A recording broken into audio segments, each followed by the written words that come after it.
Welcome again to the Francisco Hermitage as we celebrate the 24th Sunday in Ordinary Time. You will notice that we are in a completely different environment. We're actually in Assisi, Italy, and I'm giving a retreat here to 30 people. The text here is relating to how important it is that we do not carry in our lives anger and hate. And in the second reading, it's very clear that whether things in our life show up as being difficult, you accept them. And if they're pleasurable, you also accept them. That's the example that Jesus gave us.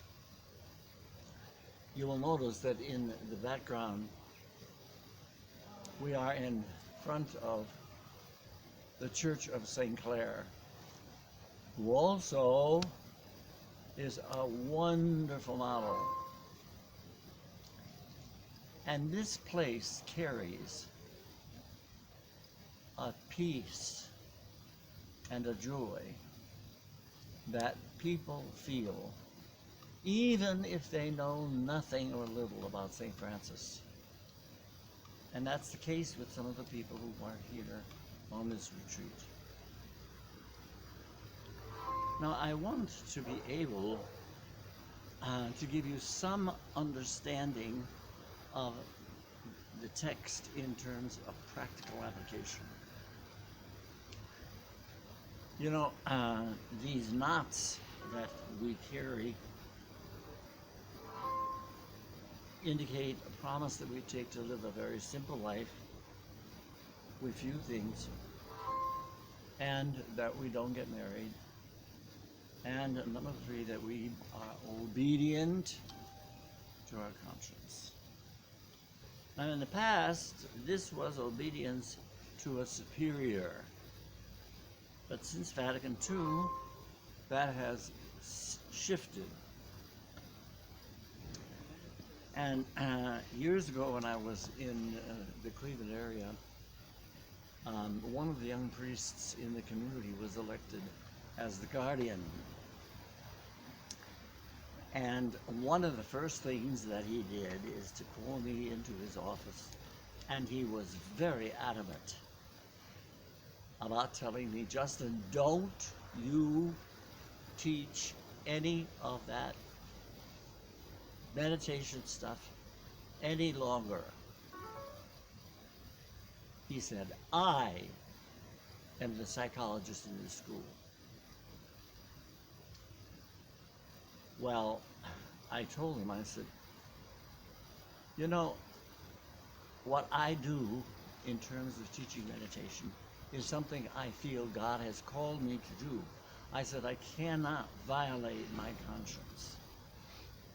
Oh, he got so angry because Francis in his rule said, let the friars be obedient to their superior in everything except what is contrary to this rule and their conscience. So when you mention conscience to any superior, they are going to back off.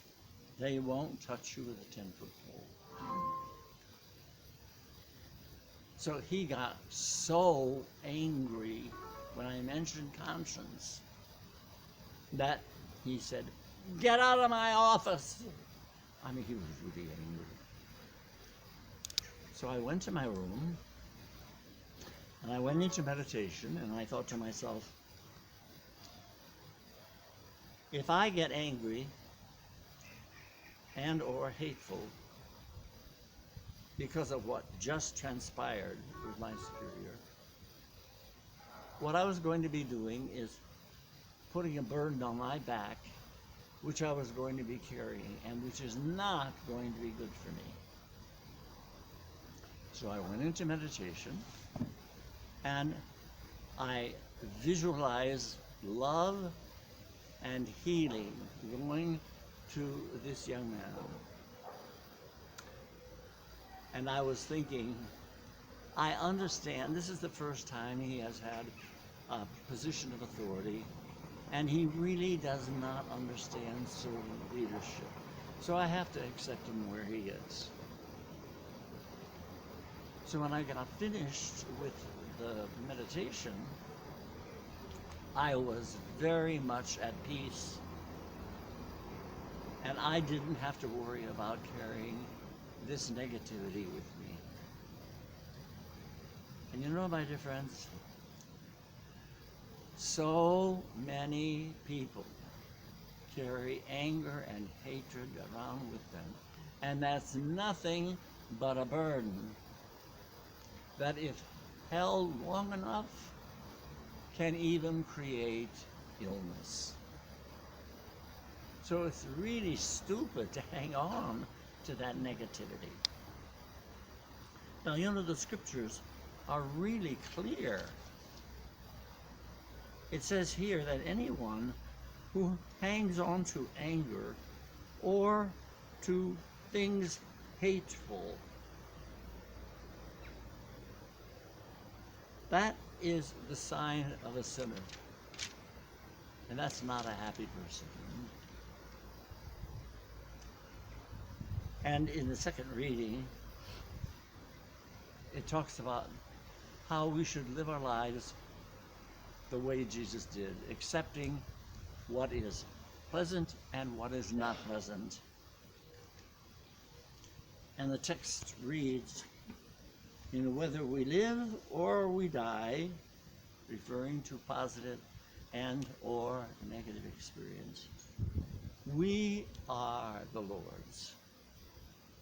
The idea being that we will follow the example of Jesus by accepting everything that comes into our life, and that we will generate nothing but love energy for the people who may be making life difficult for us. My dear friends, I hope someday you can come to this place and feel the peace that is part of this holy place. It is really life transforming. But what we need to do is to look at the practical application in our everyday lives. That's what is important. And so what I'm going to be doing is asking you to look into your life and find out if you have any resentment or any anger or any hatred for another person. And if so, go into meditation and send your love and your healing to that person so that you don't have to carry that burden with you. My dear friends, these texts are here to help us live our lives with a little more joy and a little more peace. Please take the time to make sure that hatred and anxiety and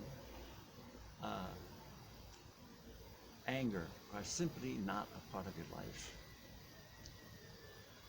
And do that by going into meditation and sending your love to everyone, every single day of your life. And you will find that you will have a peaceful life experience all the time, no matter what else is going on in your life. Both Francis, Clare, and Jesus give us that example. See what you can do about becoming an example for the people who are in your life. I hope you have a wonderful week, and God bless you all.